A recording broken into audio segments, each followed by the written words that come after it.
Leadership in crisis is again a different subject altogether, right? And this was Captain Raghu Raman. I was listening to his talk, and such an amazing speaker. So he said something very beautiful about leadership. He said, that in good times, Excel sheets are managing the organization. You don't need a leader, you need a manager who will be managing the show. But very interestingly, the leader will have tough decisions to make.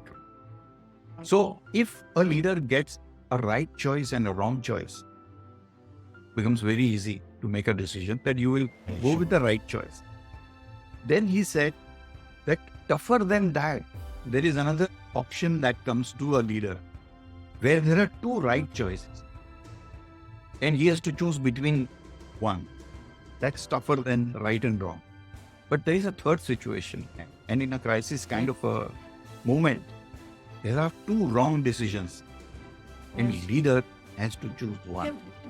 Now, when you look at these kind of, and in a startup's life, all these three situations will be very evident and will be very on the face.